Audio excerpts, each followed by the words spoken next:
पांडवजनों का पावन चरित्र श्रवण करते हैं। एक चक्रानगरी में कुंती जी सहित एक ब्राह्मण के घर में पांचों पांडव विराजमान हैं। बकासुर का उद्धार भीमसेन के द्वारा हुआ, पूरी नगरी भय से रहित हो गई। इतने में एक ब्राह्मण देवता पधारे। चलने ही वाले थे पांडवजन वहां से, पर देखा जब कि ब्रह्म ऋषि पधारे हैं तो रुक गए। उस रात में वो कुछ भगवत चर्चा की और साथ में बताया महाराज पांचाल नरेश द्रुपद ने याज उपयाज नामक पुरोहित का वर्ण करके ऐसी यज्ञ की जिससे महावीर धृष्टद्युम्न और द्रौपदी जी का प्रादुर्भाव हुआ। धृष्टद्युम्न धनुष बाण तुणीर सहित कवच सहित यज्ञ कुंड से प्रकट हुए। ऐसे ही सर्वांग सुंदरी कृष्णा द्रौपदी जी का प्रादुर्भाव हुआ। वो ब्राह्मण सुना रहा है पांडवजनों को कि पांचाल नरेश द्रुपद जी के हृदय में था कि द्रौपदी के लायक अगर कोई वर है तो शब्द साची अर्जुन ही है। पर जब उन्होंने सुना कि वारणावत में अग्नि के द्वारा उस महल में पांचों पांडव कुंती सहित पधार गए, उन्हें बड़ा शोक हुआ। वो बहुत दुखी बैठे थे कि द्रौपदी का पाणी ग्रहण करने के अधिकारी तो केवल पांडव ही हैं और वो पधार गए, अब क्या होगा। उनके जो आचार्य थे उन्होंने कहा कि जो धर्म से चलता है, सत्य बोलता है, उसका ऐसे मृत्यु नहीं होती। उस अग्नि महल में उनका जलकर मर जाना ये मुझे बिल्कुल विश्वास नहीं हो रहा, क्योंकि धर्मात्मा पुरुष की ऐसी मृत्यु नहीं होती। उनको यहां आना ही होगा। यदि आप स्वयंवर रचे और सर्वत्र ये सूचना पहुंचा दें कि द्रौपदी जी का स्वयंवर हो रहा है और जो स्वयंवर में लक्ष्य वेद कर देगा उसी को द्रौपदी जी वरमाला डालेंगी। अगर ऐसी सूचना फैल जाएगी और अगर पांडव जीवित है, मेरा जैसा विश्वास कहता है, तो अवश्य पधारेंगे। वो ब्राह्मण पांडवों को ही कथा सुना रहा है। प्रातः काल हुआ, ब्राह्मण अपने मार्ग को गया तो कुंती जी ने जिस ब्राह्मण के घर में टिकी हुई थी उनसे अनुमति ली और अपने पांचों पुत्रों के साथ यात्रा प्रारंभ की। युधिष्ठिर आदि का मन जब द्रौपदी के स्वयंवर की बात सुनी भगवत प्रेरणा से आकर्षित हो गया। कुंती जी से कहा कि मुझे विश्वास है कि स्वयंवर में अर्जुन ही लक्ष्य वेद करेंगे, द्रौपदी हमको ही प्राप्त होंगी, इसलिए हमें उत्साह हो रहा है। अब हम सीधे वहीं चलेंगे। सत्यवादी युधिष्ठिर का वचन कभी विनोद में भी मिथ्या नहीं हुआ।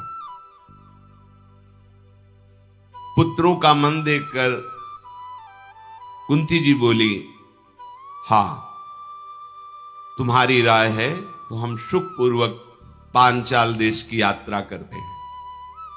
हमने भी कभी नहीं देखा कैसा है पांचाल देश, पर सुना है बड़ा रमणीय है, चलते हैं। युधिष्ठिर ने कहा, मां आप हमारे वचनों पर विचार भी किया करें, अगर ठीक समझे तो हां बोला करें, क्योंकि हमारे हृदय में जो बात आती है मैं आपसे और आप अक्षरशः मान लेती हैं। कुंती ने कहा कि मुझे पूर्ण विश्वास है तुम्हारे हृदय में धर्म वास करता है। जिसके हृदय में धर्म वास करता है उसकी कोई भी सलाह, कोई भी बात दुखदाई या पाप युक्त नहीं होती है, इसलिए मैं हाँ कह देती हूं। धर्मात्मा पुरुष के वचनों पर विचार करने की आवश्यकता नहीं होती, बिना ही विचार करी शुभ जानी। इसलिए हम संत सदगुरुदेव के वचनों को यथावत जैसा बोले वैसा ही स्वीकार करते हैं। अपने मन का कोई भी विचार उस पर थोपते नहीं है।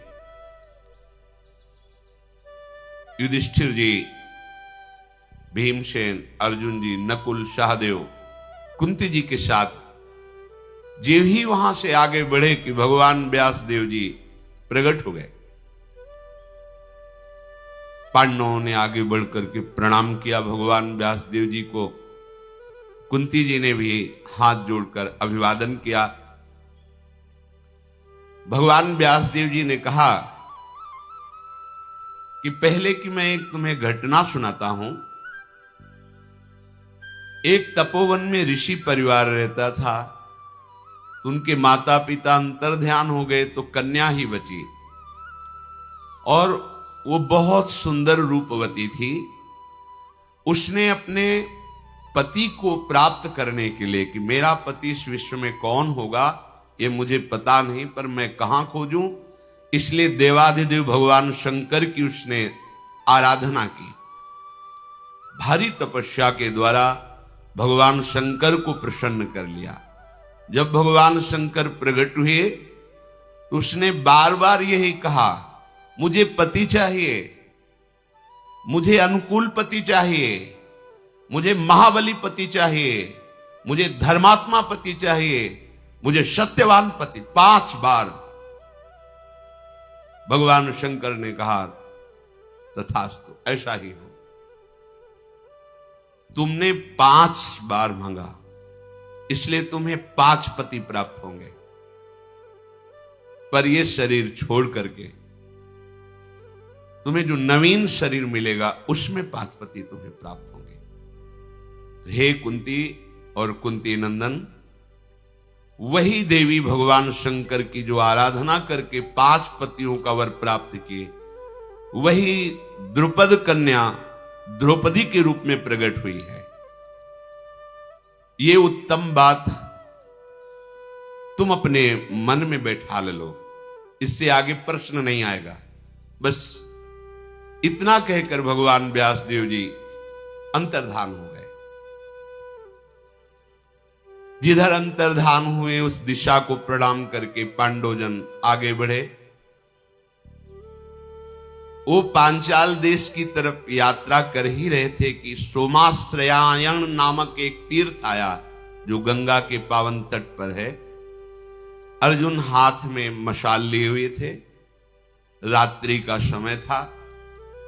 जीव ही आगे बढ़े तो वहां गंधर्वराज अंगारपर्ण, जिसे चित्ररथ कहते हैं, वो अपनी अप्सराओं के साथ विहार कर रहा था।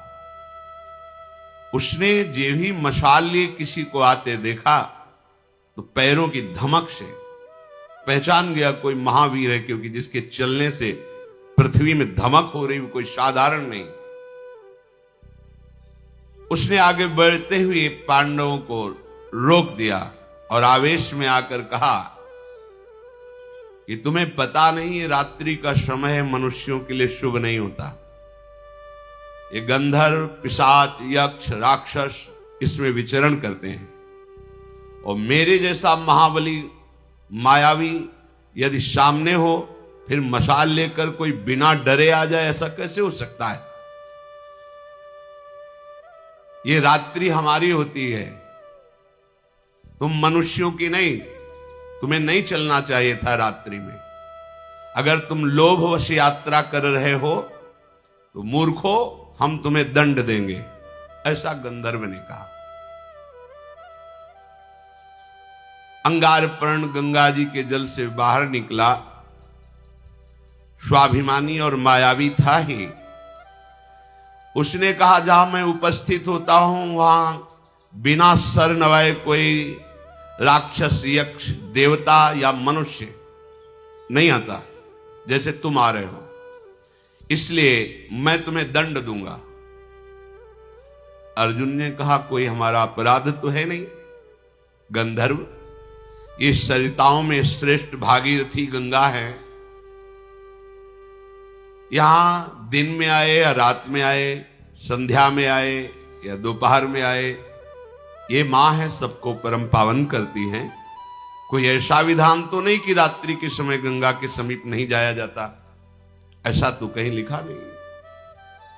रात रात भर बैठकर गंगा किनारे भजन करते हैं संत जन। तुम ऐसे कैसे बोल रहे हो? गंगा यमुना यदि इनके समीप बैठकर जैसे भजन है, साधन है किया जाता है, तो हजारों गुना बढ़कर के उसका लाभ प्राप्त होता है। ये गंगा तो मूर्तिमान ब्रह्म स्वरूप है, परम पवित्र है। तुम ऐसा कैसे निर्देश कर सकते हो कि आप मनुष्य रात्रि में नहीं आ सकते? ऐसा न हमने कभी ब्रह्म ऋषि से सुना है, न कभी शास्त्रों में पढ़ा है। तो तुम हमें रोक कैसे सकते हो? भागीरथी के पावन जल पर सबका अधिकार क्योंकि मां है, तुम्हारा ही अधिकार तो नहीं है।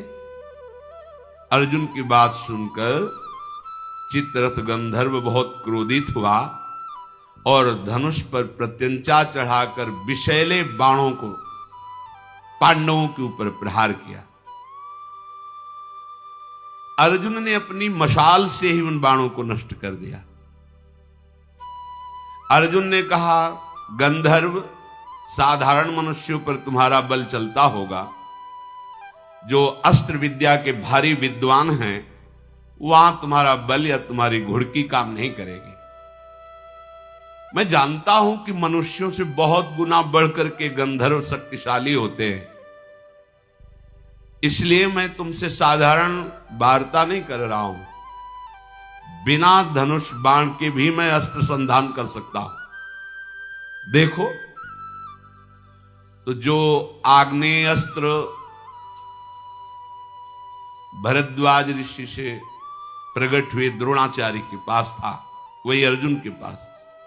अर्जुन ने चिंतन किया और आग्नेय अस्त्र का संधान कर दिया, तो आग लग गई।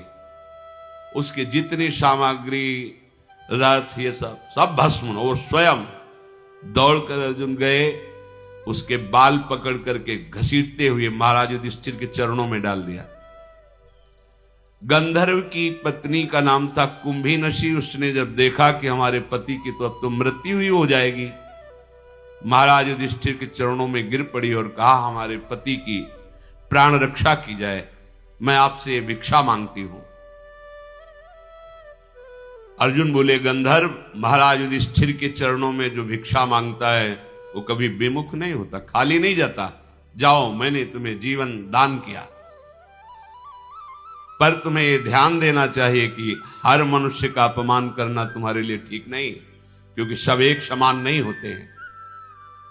गंधर्व ने कहा, मुझे परास्त कर दिया, आश्चर्य है। आज तक मैं कभी परास्त नहीं हुआ। मैं ऐसा जैसे परास्त हुआ तो मुझे ग्लानि है, मैं आज से अपना नाम छोड़ता हूं। मेरा नाम अंगारपर्ण है। अब मैं कभी अपना नाम लेकर के अपनी बात नहीं करूंगा। आज की पराजय मेरे जीवन की पराजय है, पर मुझे सुख इस बात का हो रहा है कि तुम्हें दिव्यास्त्रों का ज्ञान है। मनुष्य होते हुए क्या तुम मुझे मित्र बना सकते हो? जितनी गंधर्व माया है मैं सब तुम्हें दे दूंगा, बस केवल तुम एक बार कहो कि मैं तुम्हें मित्र स्वीकार करता हूं। दिव्यास्त्रों का तो मुझे परिचय नहीं जो तुम्हारे पास है।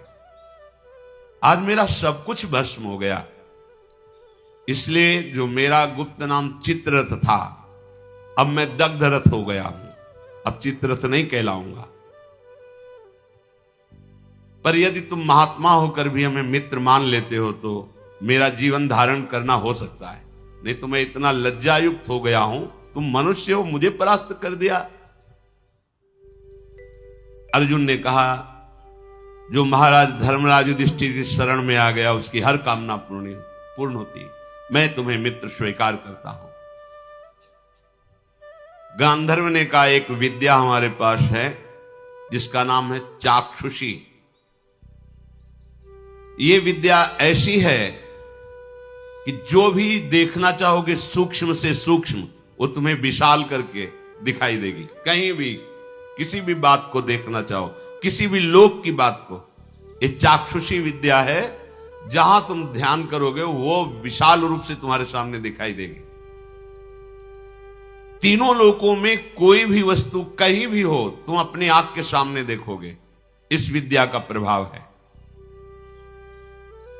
6 महीने एक पैर केवल खड़ा रहकर तपस्या के द्वारा गुरु आराधना करके मैंने ये विद्या प्राप्त की थी। इस विद्या के बल से हम सब कुछ देख लेते हैं, कौन आ रहा है, कितना प्रभावशाली है, क्या उसके मन में चल रहा है, आदि आदि। और मैं आपको अपने गंधर्व लोक के ऐसे 100 घोड़े भेंट करता हूं जो पृथ्वी में कभी समानता कर ही नहीं सकते घोड़े। ये आकाश मार्ग से चलने वाले, ये छोटा बड़ा पतला सूक्ष्म महान रूप धारण करने वाले, जिस समय जैसी आवश्यकता होती है। ये जल में भी थल की तरह चलते हैं, वायु में भी चलते हैं, आकाशगामी भी हैं। जिस समय जैसी आवश्यकता वैसी गति धारण कर लेते हैं। अर्जुन ने कहा, मैं किसी का दान स्वीकार नहीं करता।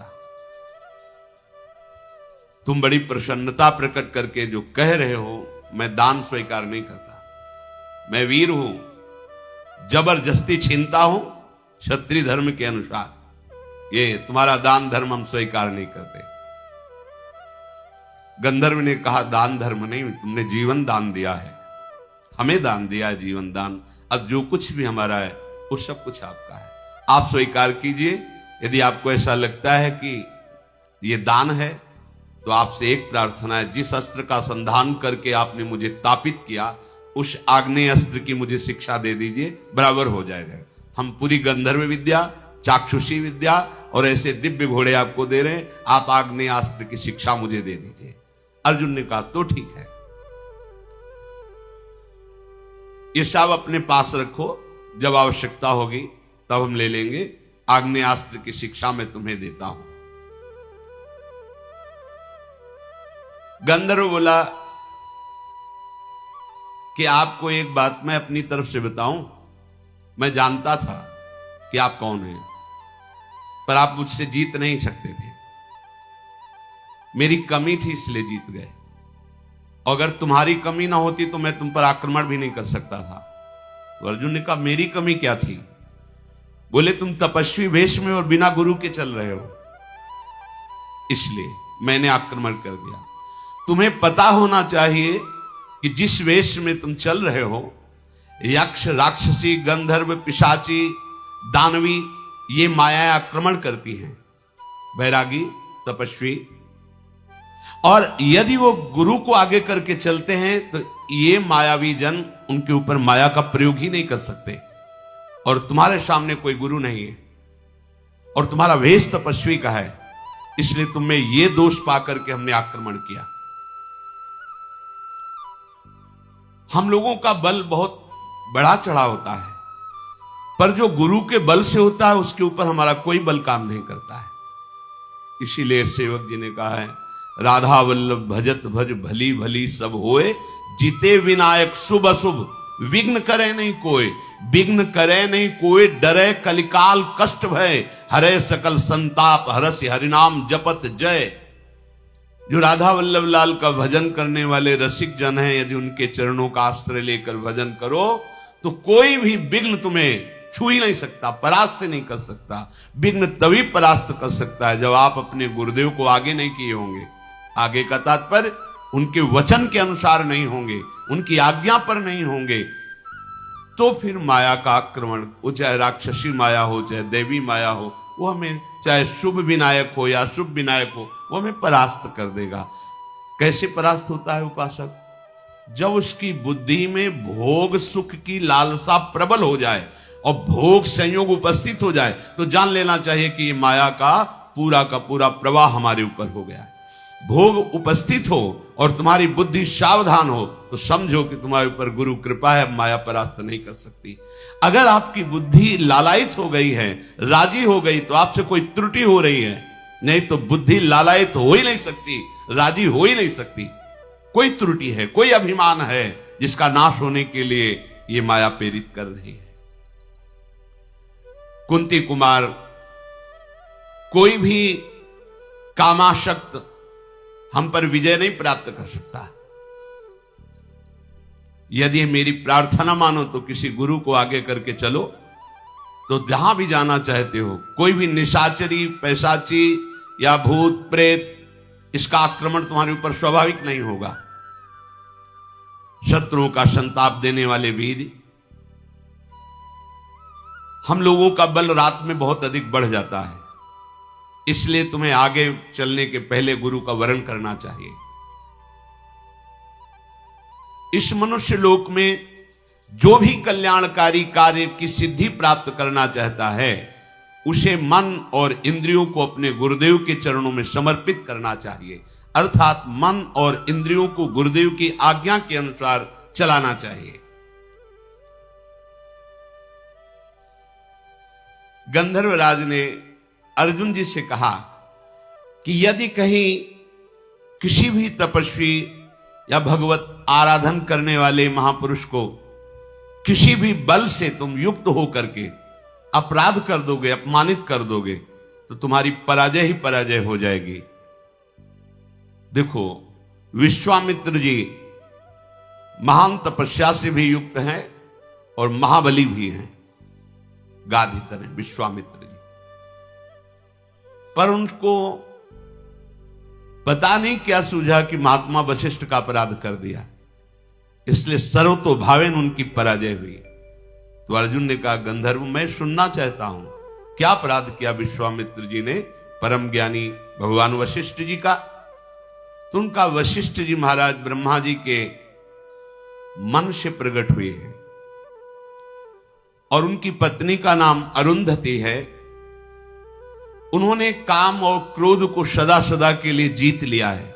वशिष्ठ जी ने, वो अपने मन और इंद्रियों को अधीन रखते हैं, इसलिए उनको वशिष्ठ कहा गया है। मन और इंद्रियाधीन, काम क्रोध विजयी हैं। विश्वामित्र भी भारी तपस्या से युक्त है, पर कहीं ना कहीं तप का एक अहम बना रहता है, वो वशिष्ठ जी में नहीं है। ये राजा होते हुए भी महान तपस्वी विश्वामित्र जी।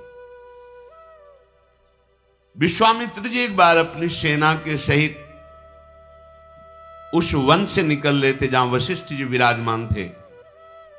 उनको पता चला कि यहां महात्मा वशिष्ठ विराजमान है,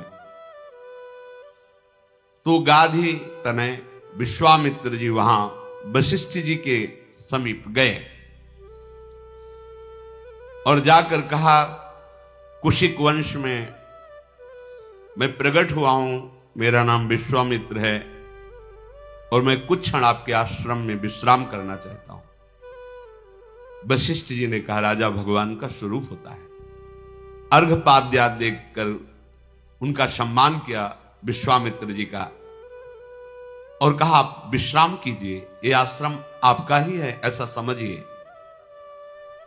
महात्मा वशिष्ठ जी ने सोचा, बहुत बड़ी समाज आई हुई, सेना थी पूरी। एक गाय थी जिसका नाम नंदिनी था, जो इच्छा करो तत्काल प्रकट कर देती थी। अन्न, फल, मूल, दुग्ध, षडरस भोजन अमृत के समान, जितने भी खाने पीने की वस्तुएं, यहां तक कि स्वादिष्ट चटनी आदि तक सब नंदिनी ने प्रकट कर दिया।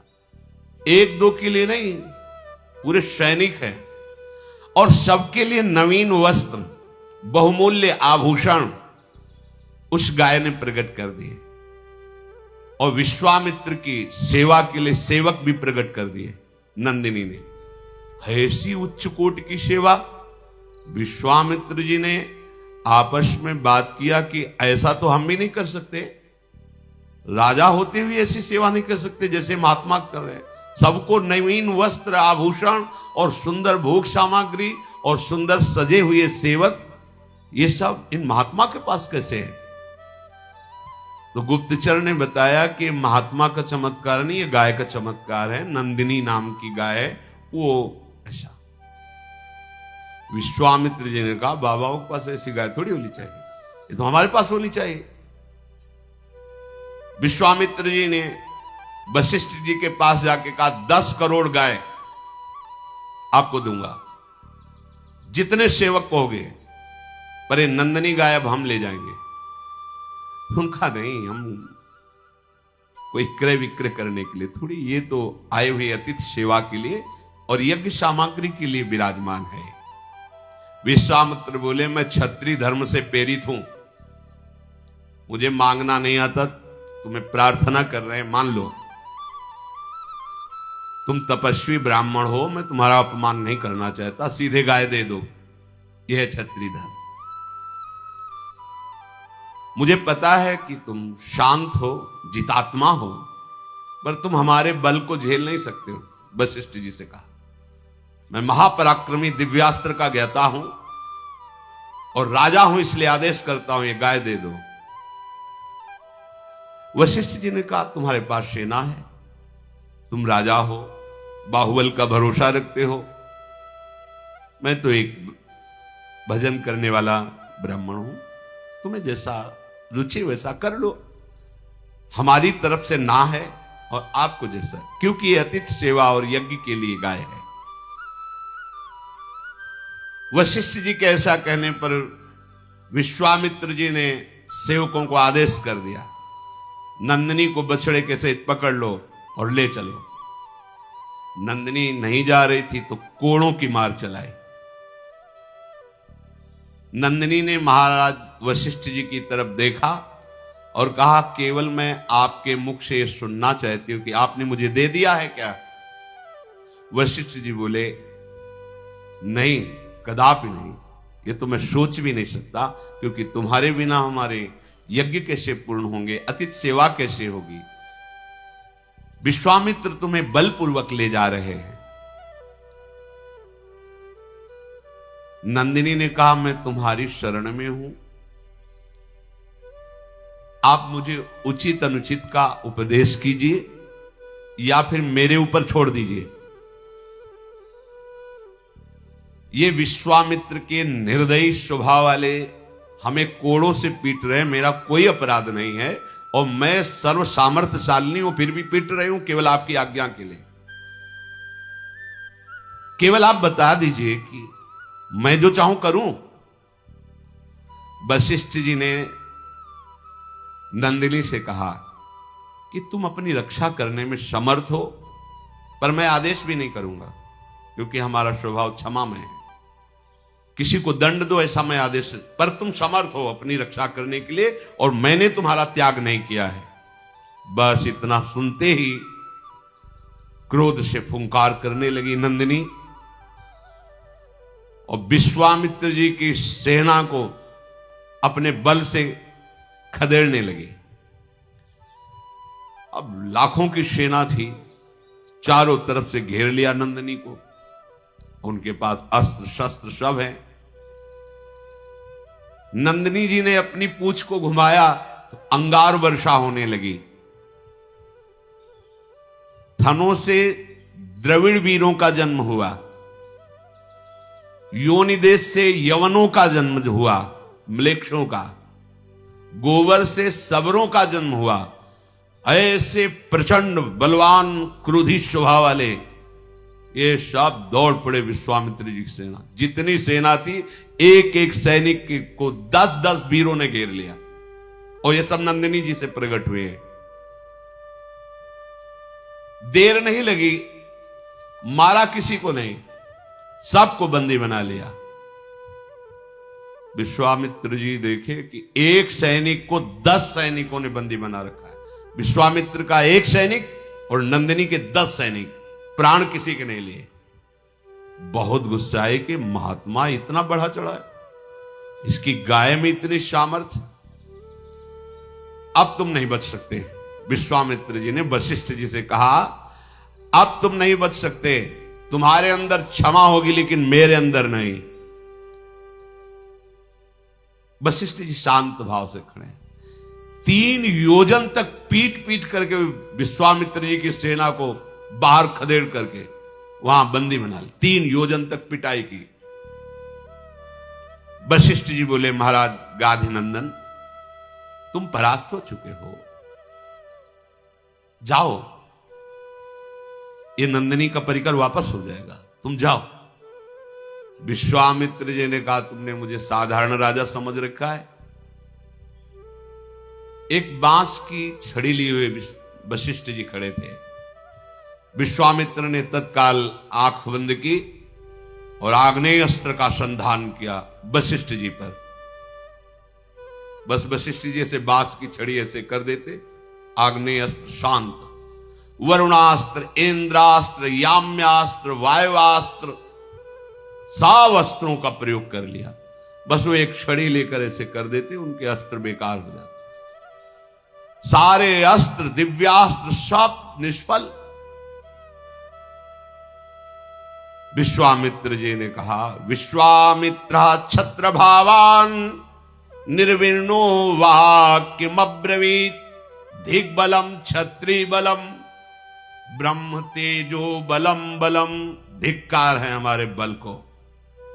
आज हमने देखा बल तो इन ब्रह्म ऋषियों में है। एक बांस की छड़ी ऐसे कर दी, सब दिव्यास्त्र बेकार।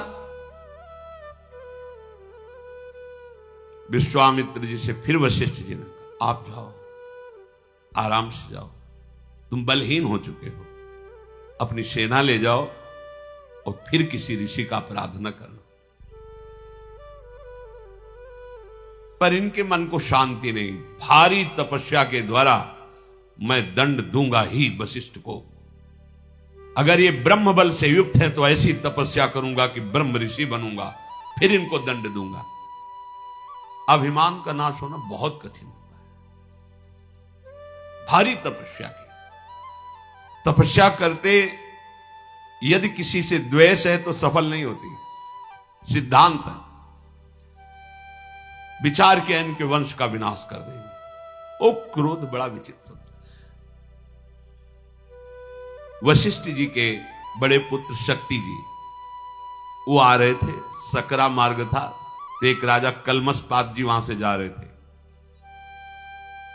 शक्ति मुनि ने कहा कि मार्ग छोटा है, आप हट जाइए, क्योंकि जब ऋषि पधारते हैं तो राजा को भी मार्ग देना होता है। उसने कहा, आपको शायद पूरा ज्ञान नहीं है क्या? राजा भगवान का स्वरूप होता है, जब पधारता है तो ऋषि भी पाद्यर्घ्य देकर उसको मार्ग देते हैं। ये बात हो ही रही थी कि विश्वामित्र जी ने देखा और एक राक्षस को मंत्र के द्वारा राजा पे आविष्ट कर दिया। शक्ति महाराज को खा गया वो राजा। 100 पुत्र विश्वामित्र जी ने महाराज वशिष्ठ के राक्षस आवेश करा करके खवा दिए। भारी तपस्या में संलग्न। एक दिन रहा नहीं गया, सोचे आज तो जाकर वशिष्ठ जी को हम जैसे भी होगा मारेंगे। जब वहां गए तो अरुंधति जी कह रही थी, देखो भगवान कितनी सुंदर चांदनी फैली हुई। वशिष्ठ जी ने कहा, हाँ, महातपस्वी ब्रह्म ऋषि विश्वामित्र के जैसे तप प्रकाशित हो रहा है वैसे ये चांदनी प्रकाश। हार गए विश्वामित्र। मैंने 100 पुत्र मारा फिर भी क्रोध नहीं, और मेरी बात मेरी बड़ाई कर रहे। गए साष्टांग चरणों में लेट गए, बोले आप जैसा क्षमावान और आप जैसा महात्मा मैंने देखा नहीं।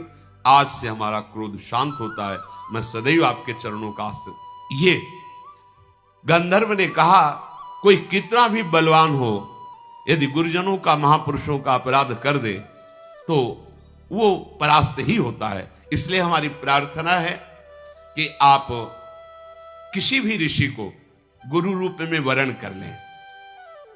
तो उन्होंने कहा, आप संकेत कीजिए, यहां कौन ऐसा है जिसको मैं गुरु रूप में वरण कर लूं, जो हमारे अनुरूप हो। गंधर्व बोला, ये सामने उत्कच तीर्थ है, इसमें धौम्य मुनि तपस्या कर रहे हैं, आप जाकर उनको गुरु रूप में वरण कीजिए। अर्जुन ने बहुत अच्छा कह के गंधर्व को आग्नेयास्त्र की शिक्षा दी और वहां उत्कोचक तीर्थ में जाकर धौम्य मुनि को प्रणाम किया और अपनी बात निवेदन की। तो उन्होंने कहा, मैं तो तुम्हारा इंतजार ही कर रहा था, मुझे पता था तुम आओगे और मुझे गुरु रूप में वरण करोगे। मेरा सौभाग्य है कि तुम पांडवों का मैं, कोई शिष्य ऐसे होते हैं जिनको देखकर गुरु को भी इस बात की शीतलता होती कि हमें सौभाग्य है जो आज्ञा पालन करने वाला शिष्य प्राप्त हुआ है। अब उनको गुरु रूप में स्वीकार करके आगे बढ़े। जैसे आगे चलते जाते तो मंत्रों के उच्चारण द्वारा जल छिड़कते जाते। कोई भी विघ्न, कोई भी बाधा पांडवों को स्पर्श न कर सके। नरश्रेष्ठ पांचों भाई पांडव द्रौपदी के लिए पांचाल देश में प्रवेश किया। अब वहां सोचा कि अगर मैं राज्य के अंदर प्रवेश करता हूं तो कहीं कोई जानकारी न कर ले कि इतने महाबली कौन हो सकते हैं। तो उस गांव में एक किनारे कुम्हार का घर था गांव के बाहर। उसके पास गए और कहा मुझे कुछ दिन के लिए यहां रख लीजिए।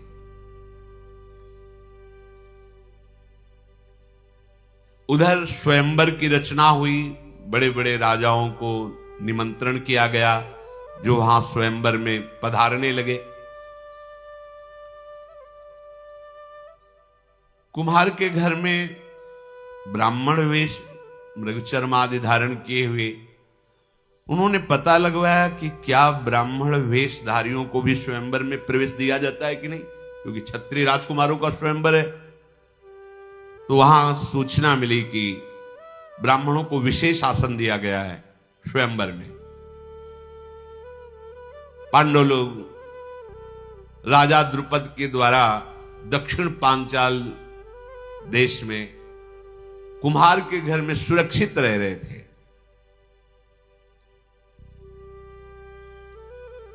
एक गुप्तचर को भेजा और कहा स्वयंवर की क्या दशा है। उसने आके बताया कि ऐसा लक्ष्य भेद रखा गया है कि सिर्फ अर्जुन ही भेद सकते हैं, दूसरा नहीं। उनको पता नहीं कि पांडव ये हैं। महाराज द्रुपद की आंतरिक इच्छा थी कि द्रौपदी का वर केवल अर्जुन हो सकता है। तो उन्होंने एक ऐसा कृत्रिम लक्ष्य रखा है कि एक छोटा सा छिद्र यंत्र के आसपास पटा हुआ है और उस छिद्र के ऊपर मछली जो निरंतर घूम रही, उस छिद्र से 5 बाण घूमती हुई मछली के आंख में मारना है। उस छिद्र से, जैसे कहीं कहीं छोटी छोटी कथाओं में कि वो नीचे से तेल पर आकृति देके, महाभारत ग्रंथ में ऐसा नहीं। ग्रंथ में है कि एक ऐसे सपाट ऊपर आकाश की तरफ और उसमें एक छिद्र और उस छिद्र के ऊपर मछली ऐसी घूम रही है और उस छिद्र से घूमती हुई मछली की आंख में 5 बाण मारने, 5 बाण ही रखे। जो बराबर 5 बाणों को संधान करके मार देगा, द्रौपदी उसी के गले पे जयमाला डालेंगे। द्रौपदी की ऐसी घोषणा है। पांडव निश्चिंत हुए, गए और ब्राह्मणों के बीच में बैठ गए। महाराज द्रुपद की घोषणा सुनाने के लिए धृष्टद्युम्न ने कहा, हमारे महाराज की घोषणा है, जो वीर इस धनुष पर प्रत्यंचा चढ़ाकर 5 बाणों से इस छेद के ऊपर जो मछली है उसकी आंख में लक्ष्य वेद कर दे, वही हमारी बहन को प्राप्त कर सकता है। जब घोषणा हो गई तो बड़े बड़े ऋषि मुनि ब्राह्मण सब जय हो स्वस्ति वाचन करने लगे। बड़े बड़े नरपति आए हुए थे, सब अपने अपने वस्त्र संभालने लगे, कमर कस करके वहां पहुंचे। मानो ऐसे जैसे ज्वार भाटा आ गया हो समुद्र में, ऐसे राजाओं की भीड़ थी। जनपद की प्रजा भी देख रही थी। राजकुमारी द्रौपदी जयमाला लिए हुए स्वयंवर में पधारी। ऐसा स्वरूप, श्याम वर्ण, कमल नयनी, देखते ही सब बस अब हम ही लक्ष्य वेद कर ले। पूरा समाज बैठा हुआ है, एक एक राजा उठता है तो कोई कोई धनुष खींचकर उसमें प्रत्यंचा चढ़ाता है। ऐसा झटका लगता है कि मुंह भरा नीचे गिर जाता है, अपने कपड़े संभालता है, चुपचाप बैठ जाता है जाके। दुर्योधन दुर्विशह दुर्मुख दुष्प्रदर्शन विविंशति विकर्ण कर्ण दुशासन ये सब बड़े बड़े कौरवजन भी अपनी, इधर भगवान श्री कृष्ण बलराम ये भी आए हुए थे। भूमंडल के विख्यात विख्यात जितने वीर हैं, शल्याद, सब, जरासंध, सब आए हुए थे। वे सब क्रम से उठने लगे, जैसे जो ज्यादा सम्माननीय वो पहले जाए। लक्ष्य वेधने का दृढ़ संकल्प करके, पर भगवान श्री कृष्ण ने जितने यदुवंशी वीर आए थे सबको इशारे से कहा कोई नहीं उठेगा, चुपचाप। तो जितने द्वारिकापुरी की तरफ से आए हुए थे सब कोई नहीं उठा। बलराम जी ने कहा ऐसा क्यों तुम कह रहे हो? तो उनका वो देखो मृगचर्म पहने हो 5 बैठे ना, वही पांडव है, और ये वेद अर्जुन के लिए है। अच्छा ये अर्जुन है, हमने तो सुना था कि उसमें अग्नि महल में बस नहीं, वो देखो 5 बैठे। बलराम जी को बड़ी प्रसन्नता हुई। केवल भगवान ने बलराम जी को संबोधन किया। अब उस समय कोई कोई तो धनुष की प्रत्यंचा चढ़ाने को बस होते कि वो बस बंधने वाली, ऐसा झटका लगता गिर जाते, किसी के बाजू टूट जाती, किसी के माथा टूट जाता, इतना कठोर धनुष रखा गया था, दूसरा चढ़ा ही न पावे। द्रौपदी की आशा लिए हुए जाके बैठ जाते, प्रत्यंचा ही नहीं चढ़ा पाए बड़े बड़े वीर। राजाओं की अवस्था ऐसी देखकर दुर्योधन भी पहुंचा, पर उसके घुटने फूटे, प्रत्यंचा तो चढ़ा नहीं पाया। दुर्योधन को ऐसा देखकर कर्ण को सहन नहीं हुआ, भुजा ठोकता हुआ पहुंचा, धनुष उठाया, प्रत्यंचा चढ़ाई, और बाण में हाथ, 5 बाणों को ऐसे उठा के लक्ष्य की तरफ देख रहा था। द्रौपदी जी ने कहा कौन है ये? तो जो घोषणा करने वाले थे उनका सूत पुत्र कर्ण बोले किसी भी तरह तेरे को स्वीकार नहीं कर सकती, रख धनुष बाण, नीचे उतर। आकाश की तरफ देखता हुआ कर्ण नीचे उतरा। क्या कर सकता है? कैसे कहे कि मैं सूत पुत्र नहीं हूं? जीवन भर अपमान सहना पड़ा कर्ण को, जीवन। महाबली महादानी है। द्रौपदी ने उच्च स्वर से कहा ये मेरा वरण करने का कैसे अधिकारी हो सकता है? हटाओ इसको सभा से।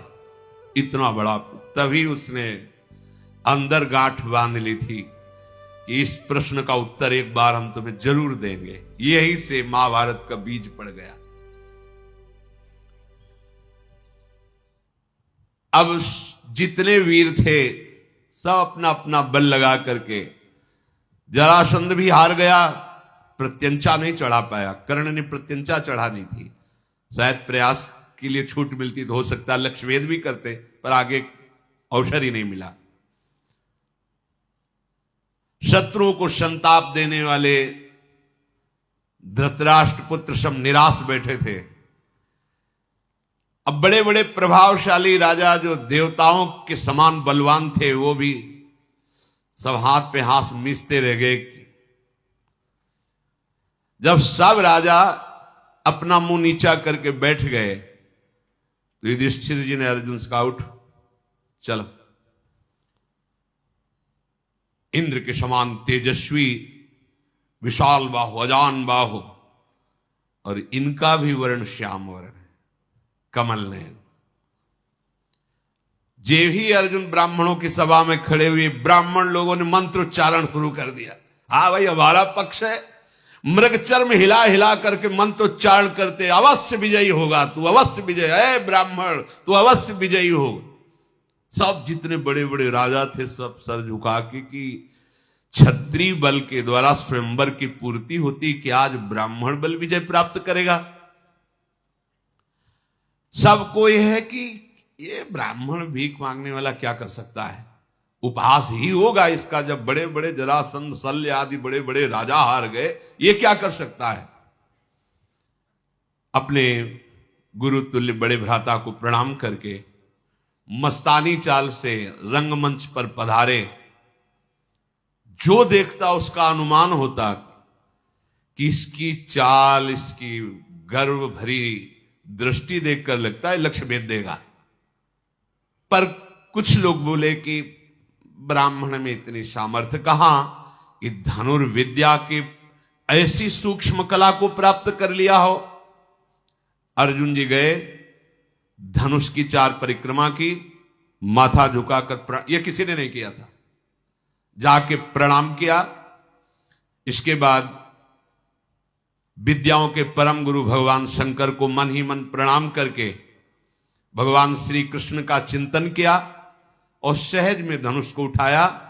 खेल खेल में प्रत्यंचा चढ़ाई, बात की बात में 5 बाण संधान किए और लगातार वो घूम रही थी, 5 बाण लक्ष्य में वेद दिए। ब्राह्मण लोग उछल पड़े, अपना अपना कमंडल लेकर के मृगचर में विजय हो गई। बड़े बड़े जो राजा आए थे सब निराश, ऐसा कैसे हो सकता है, ऐसा कैसे हो सकता है। अब तो स्वस्ति वाचन प्रारंभ, जो ब्रह्म ऋषि थे, हरि ओम मां स्वस्तिला, जल छिड़क रहे अर्जुन के ऊपर। राजाओं ने कहा कुछ नहीं हुआ, लक्ष्य भेद करके द्रौपदी को नहीं ले जा सकता। हम बहादुर राजाओं के बीच से द्रौपदी को ब्राह्मण नहीं ले जा सकता। इस ब्राह्मण को जान से तो नहीं मारना चाहिए क्योंकि ब्राह्मण है, इसे बंदी बना लो और महाराज द्रुपद को जान से मार दो। और द्रौपदी का इतने राजा है तो अपहरण नहीं हो सकता, इसलिए इसको भी भस्म कर दो। क्षत्रिय राजा, अद्भुत कर्म करने वाले अर्जुन ने द्रौपदी की तरफ देखा और इशारा किया कि घबराना मत, शांत रहना। ये राजा द्रुपद अन्याय कर रहा है, ब्राह्मण को कन्या देगा। यहां हम क्षत्रियों का अपमान हो रहा है, तिनके की तरह हमारा उल्लंघन हो गया, मारो सब घेर के इस राजा द्रुपद को।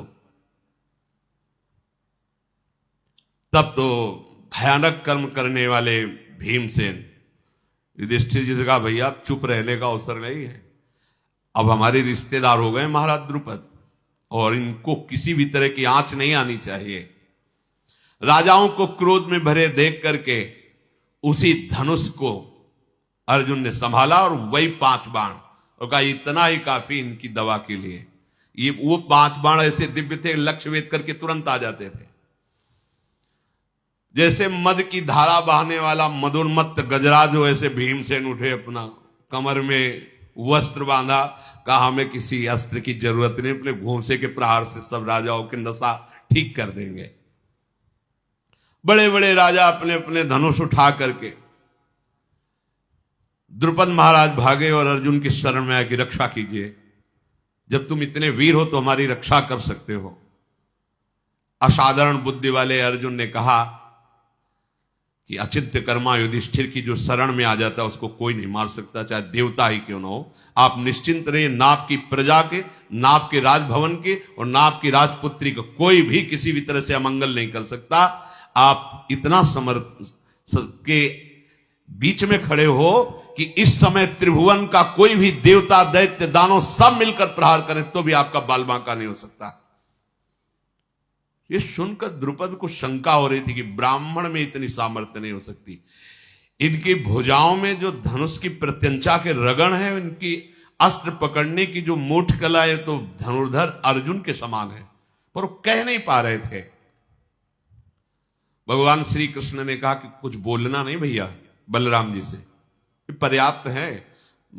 संकर्षण भगवान बलराम जी ने कहा मुझे सहन नहीं हो रहा, कहीं ऐसा ना हो कि, उन्होंने कहा आप चिंता मत करो, हम लोग तो हैं ही, पर देख तो लो ना। कमलदन के समान नेत्र वाले भैया, वो जो धनुष उठाए खड़े हैं वो अर्जुन है, और वो जो दुपट्टा बांध के खड़े हुए भीम है, और जो शांत बैठे महाराज युधिष्ठिर हैं वो नकुल सहदेव हैं। आप बिल्कुल चिंता मत कीजिए, ये पूर्ण बलशाली हैं और मुझे पता है कि रणभूमि में कोई भी ऐसा राजा नहीं जो इनके सामने से भाग न पड़े। अब तो ब्राह्मणों ने अर्जुन के पास आके खड़े और कहा चिंता मत करना, इनके बाण हमारे कमंडल का जल। देखते और तो बल अर्जुन ने ब्राह्मणों को प्रणाम किया और कहा बस तुम्हारा आशीर्वाद ही काफी है, तुम एक मंडली बनाकर खड़े रहिए जिससे कोई अस्त्र शस्त्र तुम्हें छू न जाए, तुम्हारे जल की जरूरत नहीं है, मैं अकेला ही काफी हूं पूरी सभा के लिए। महाबली अर्जुन स्वयंवर में लक्ष्यवेद को प्राप्त करके द्रौपदी को इशारा किया, मेरे पीछे चलो। द्रौपदी जो आज्ञा करके अर्जुन के पीछे चले, भीमसेन आगे चल रहे। कर्ण कूद पड़ा दुर्योधन के साथ कि अभी इस ब्राह्मण को मजा चखाते हैं। निर्भय होकर, उसको पता था कि ब्राह्मण हमारे सामने कैसे जीत कर ले जा सकते हैं। भीमसेन एक बड़ा ताड़ का वृक्ष था, उखाड़ा, उसके पत्ते उत्ते झाड़े, विशाल वृक्ष हाथ में लिया और आगे खड़े हो गए। राजाओं की मंडली टूट पड़ी भीमसेन और अर्जुन पर। अर्जुन का बाण संधान लक्ष्य भेद मार मार के बाणों से कर्ण को बेशुद्ध कर दिया। और भीम का कोई बाण वाण का तो चक्कर था नहीं, पेड़ उठा के मार 500 राजा एक बार में मूर्छित हो रहे। ऐसा धनुर्धर तो केवल देवराज इंद्र या अर्जुन हो सकते हैं। ऐसा धनुर्धर मैंने नहीं देखा जैसा तुझे देख रहा हूं। इसलिए मैं, तो ब्राह्मण है ना, इसलिए प्रणाम करता हूं और खुले मुख से तेरी प्रशंसा करता हूं कि दो ही विश्व में ऐसे धनुर्धर, या तो देवराज इंद्र और या सब्यसाची अर्जुन। उसको पता है अर्जुन लक्षागृह में मारे गए हैं और मैं तुमसे परास्त हो गया, अब मेरी सामर्थ्य नहीं, मैं तुम्हारे सामने खड़ा हूं। कर्ण ऐसा कह के वापस हुआ। जब कर्ण वापस हुआ तो वृक्ष की मार से पिटे हुए कौरव पक्ष भाग पड़े। माद्रीक जी के भाई का नाम था शल्य, बहुत बलवान थे। इन्होंने भीमसेन से कहा कि तू ब्राह्मण है इसलिए तुझे क्षमा करता हूं, वापस चला जा। ये पेड़ का प्रहार तेरा मेरे ऊपर कुछ काम नहीं करने वाला। शल्य ने जब भीम से, तो भीम ने कहा तुम दया मत करो, तुम्हें, हम ऐसे ब्राह्मण नहीं, तुम्हें जितनी सामर्थ्य हो तो तुम लगाकर हमसे युद्ध करो। जैसे दो महागजराज भिड़ गए हो ऐसे भीम और शल्य का युद्ध होने लगा। भीम ने आश्चर्यपूर्वक एक घटना घटी, शल्य को उठाया, पृथ्वी पर बड़ी जोर से पटक दिया। शल्य युद्ध का विचार ही छोड़ के भाग पड़े। ऐसा बल, और सबसे महाबल किसका प्राप्त हो रहा जानते हो? वो बैठे संकर्षण के पास भगवान श्री कृष्ण। कहते तुम देखते जाओ, बल तो महाबल प्रभु है ना, उन्हीं का सब बल है। जितने वीर थे सब भाग पड़े और बोले ये ब्राह्मण कौन है, पता तो लगाओ भाई, ऐसा आज तक तो हमने कोई देखा ही नहीं। या तो भगवान परशुराम साक्षात आए हैं, या भेष बदल कर आचार्य द्रोण आए हैं, अन्यथा ऐसा कोई दूसरा है नहीं, क्योंकि अर्जुन तो मारे गए हैं। कर्ण कह रहा मुझे परास्त करके भगा, किसी को बुरा नहीं लग रहा, क्योंकि लग रहा है सब ब्रह्म ऋषि है। कह रहे मुझे परास्त करके भगा दिया, बड़ा आश्चर्य इस ब्राह्मण में। शल्य ने कहा देवकी नंदन श्री कृष्ण और बलराम के सिवा मुझे कोई पटक नहीं सकता, और इस ब्राह्मण ने मुझे उठा के पटक दिया, बड़ा आश्चर्य है। बलवानों में श्रेष्ठ भीमसेन का अद्भुत कार्य देखकर भगवान श्री कृष्ण बहुत प्रसन्न हुए। बीच में आए और उन्होंने कहा देखो तुम सब राजा हार गए, ब्राह्मण विजयी हुए, बार बार युद्ध करने की बात नहीं, तुम सब जाओ। भगवान श्री कृष्ण की बात मानकर युद्ध शांत हुआ, सब राजा चले गए। वहां जितने दर्शक गण एकत्रित हुए थे सबने स्वीकार किया पांचाल राजकुमारी द्रौपदी इन्हीं के योग्य थी, इनको प्राप्त हुई। ये बड़े सौभाग्य की बात हुई। रुरु मृग के चर्म का वस्त्र धारण करने वाले ब्राह्मणों से घिरे हुए भीमसेन और अर्जुन द्रौपदी को लेकर आगे बढ़े। द्रौपदी जी को अपार सुख मिल रहा था, वो जान नहीं पा रही थी कि मुझे ये सुख कैसे प्राप्त हो रहा है। हृदय बड़ा उल्लसित था। इधर माता कुंती बड़ी चिंतित थी कि आज भिक्षा को गए, अभी तक वापस नहीं आए, संध्या काल हो गई। इतने में प्रवेश किया भीम अर्जुन ने, तो माता किसी कार्य में थी, उनका भिक्षा लेकर लौटाए। बोले हाँ मां मैं ले आया हूं, तो बोले पांचों बांट लो। कुंती देवी ने जब ये बात कही कि पांचों बांट लो, तो युधिष्ठिर जी ने कहा, मां देख तो लेती, क्या बांटने की बात आपने कह दी। ये स्वयंवर में जीतकर द्रौपदी को लाए हैं। कुंती जी ने कहा, कभी भूल से भी मेरे मुख से अधर्म वाली बात नहीं निकली, कभी मेरे मुख से अनुचित बात नहीं निकल सकती। भ्रम से भी क्या मेरे मुख से अधर्म की बात निकल गई? ऐसा कैसे हो सकता है? बेटा, ये द्रुपद कन्या कोई वस्तु तो है नहीं कि 5 में विभाजित कर दी जाए। ये मैंने लगता है भूल से उत्तर दे दिया, तो मुझे क्या करना चाहिए? प्रायश्चित करना चाहिए। युधिष्ठिर, क्या मेरी बात संशययुक्त है? क्या मेरी बात मिथ्या है, भ्रमयुक्त है? क्या मुझे ऐसा बोलने से अपराध लगेगा? युधिष्ठिर जी बड़े धर्मात्मा और बुद्धिमान थे। उन्होंने कहा कि माता, मैं आपको आश्वासन देता हूं, आपके मुख से जो बात निकली वो धर्मयुक्त है। अर्जुन ने द्रौपदी को जीता है और वो तुम्हें चरणों में समर्पित कर दिया, तुमने 5 को दे दिया। इसलिए तुम ऐसा ना सोचो कि तुमसे कोई अपराध बन गया या कोई मिथ्या वचन। अर्जुन बोले, नरेंद्र, अधर्म का भागी मुझे मत बनाइए। सबसे पहले आपका ब्याह होगा, फिर क्रम से। द्रौपदी आश्चर्यचकित हो रही कि जीता एक ने, ब्याह 5 के साथ, ये क्या हो रहा है? पांडवजन मन ही मन विचार करें कि कोई प्रमाण देने वाला मिल जाए कि हम लोगों का ये कार्य धर्मयुक्त है कि नहीं। कोई महर्षि, कोई ब्रह्म ऋषि इसका प्रमाण दे।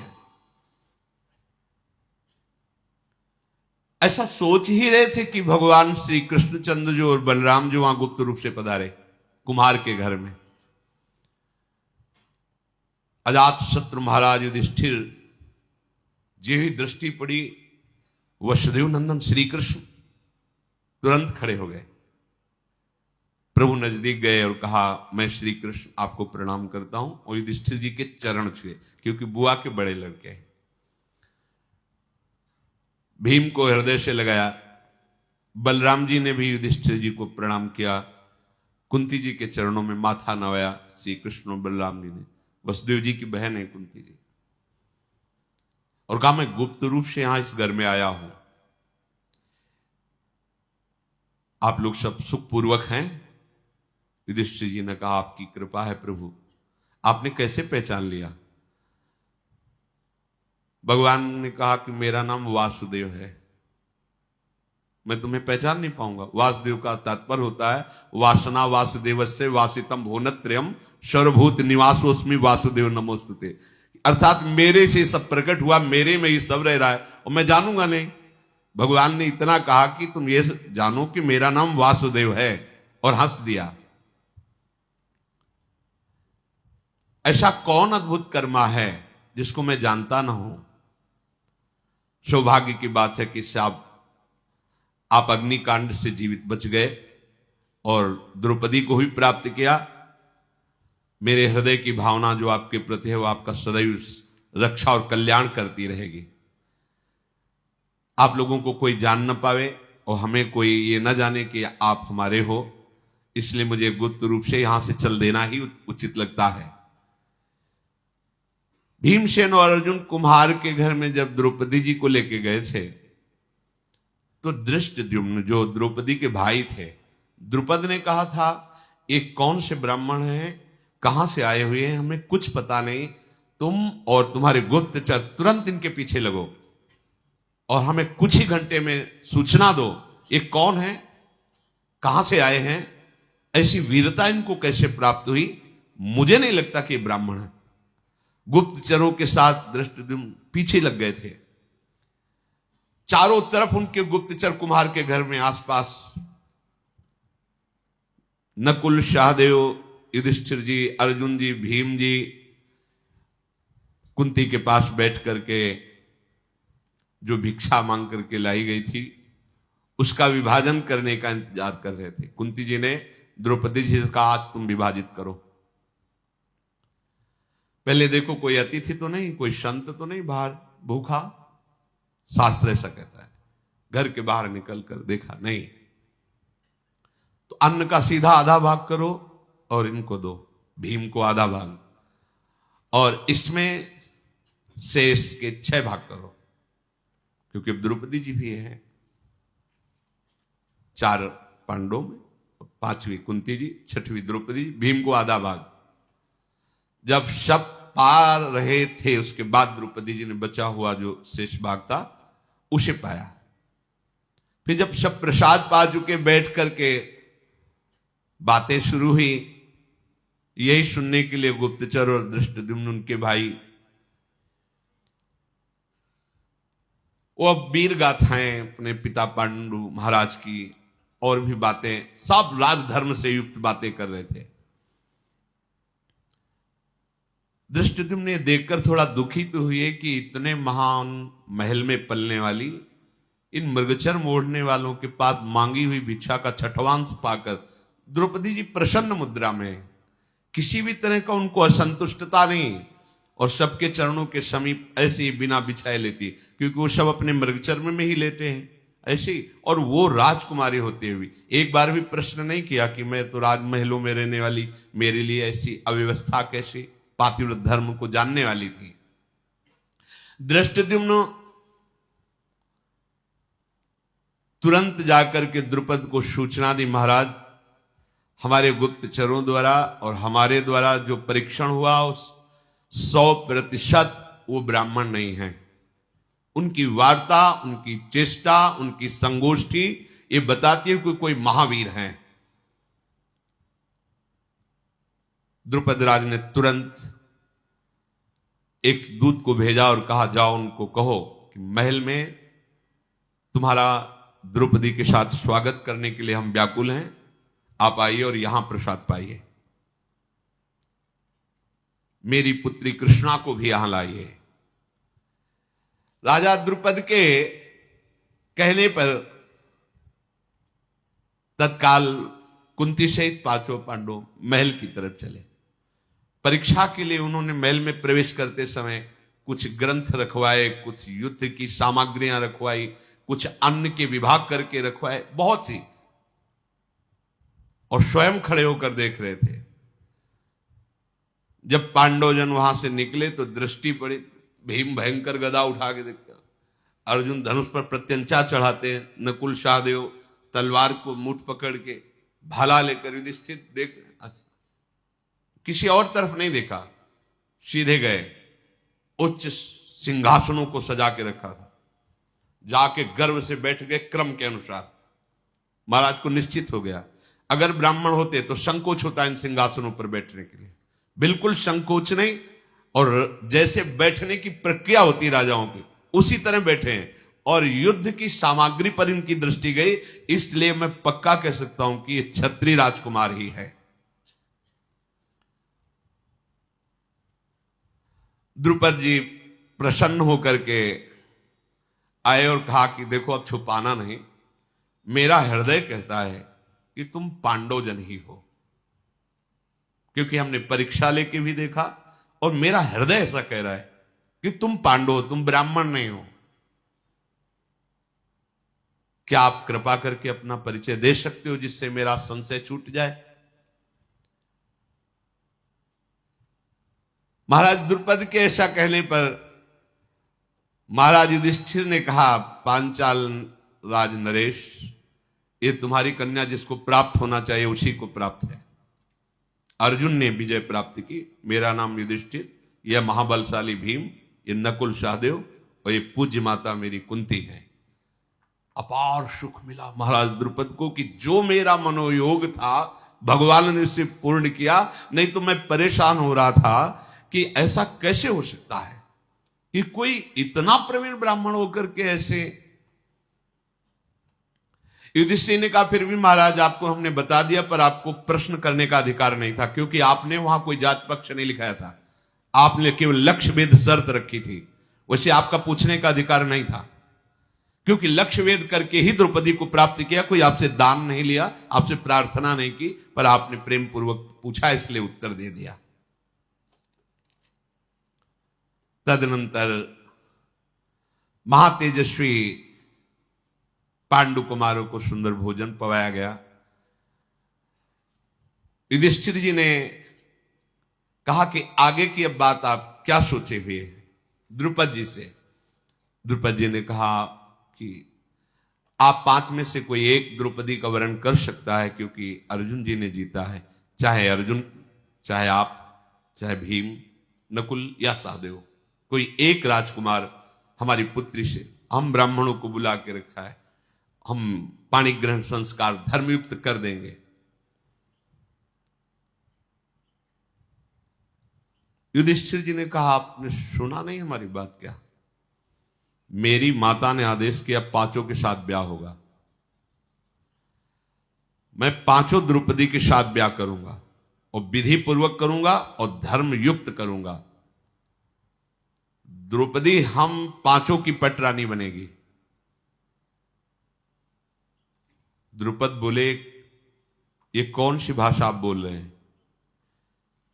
बहुत सी रानियां एक राजा की होती है, ये तो प्रमाण, लेकिन एक रानी के बहुत से पति होते हैं, ऐसा तो कभी हमने कहीं धर्म में नहीं सुना, शास्त्रों में नहीं सुना।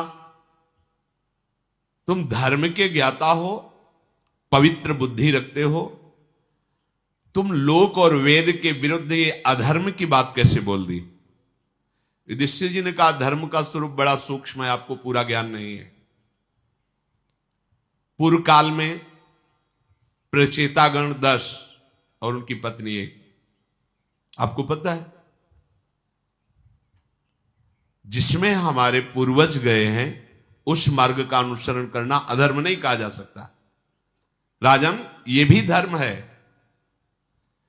द्रुपद बोले कुंती नंदन, मेरी तो बुद्धि काम नहीं कर रही। कुंती देवी और राजकुमार धृष्टद्युम्न, आप सब विचार करके कहो क्या ये बात ठीक है? तदनंतर सब बैठकर विचार कर रहे हैं। धृष्टद्युम्न ने कहा कि मेरी भी बात समझ में नहीं आई। बड़े भाई की पत्नी छोटे भाई के लिए मां के समान है, छोटे भाई की पत्नी बड़े भाई के लिए पुत्री के समान पूजनी अनुज बधू। फिर आप ऐसा कैसे कर सकते हैं? कैसे धर्म की रक्षा कर पाएंगे आप? मेरी समझ में तो बिल्कुल युक्ति संगत नहीं है। छोटे भाई की स्त्री के साथ बड़ा भाई कैसे समागम, बड़े भाई की जो पत्नी उसके साथ छोटा भाई कैसे समागम कर सकता है? मेरे लिए समझ में तो सूक्ष्म से सूक्ष्म बात ही अधर्म है।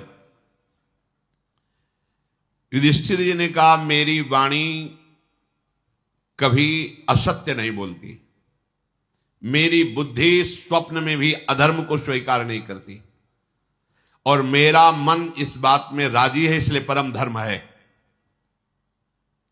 धर्मात्माओं में श्रेष्ठ जटिला नाम की गौतम गोत्र की कन्या 7 ब्रह्म ऋषियों से विवाह किया था।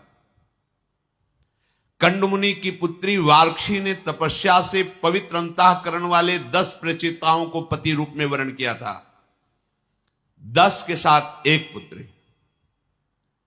तो धर्मज्ञ गुरुजनों के द्वारा बताया गया धर्म संज्ञक मार्ग ये भी है, इसमें कोई दोष नहीं।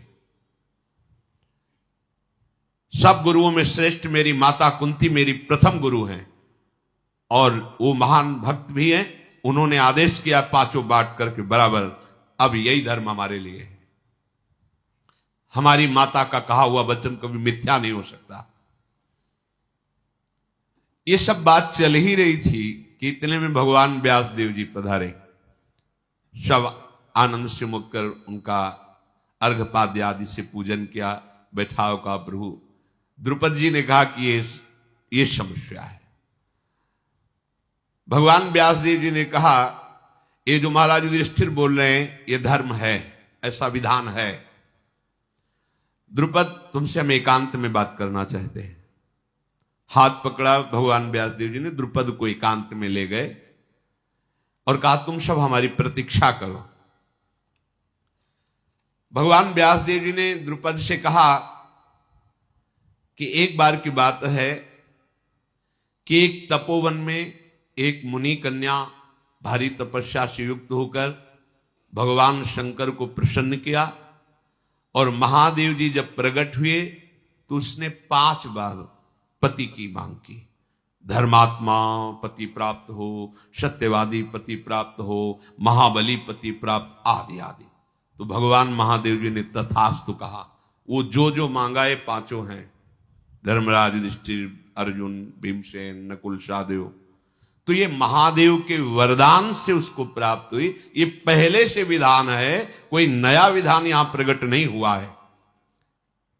महाराज द्रुपद, बिना कुछ विचार किए उन 5 महापुरुषों को अपनी पुत्री का वरण कर दो। ब्रह्मा जी ने पहले से ही ये विधान रच रखा है, ये अधर्म नहीं है। भगवान व्यासदेव जी ने ऐसा उपदेश किया।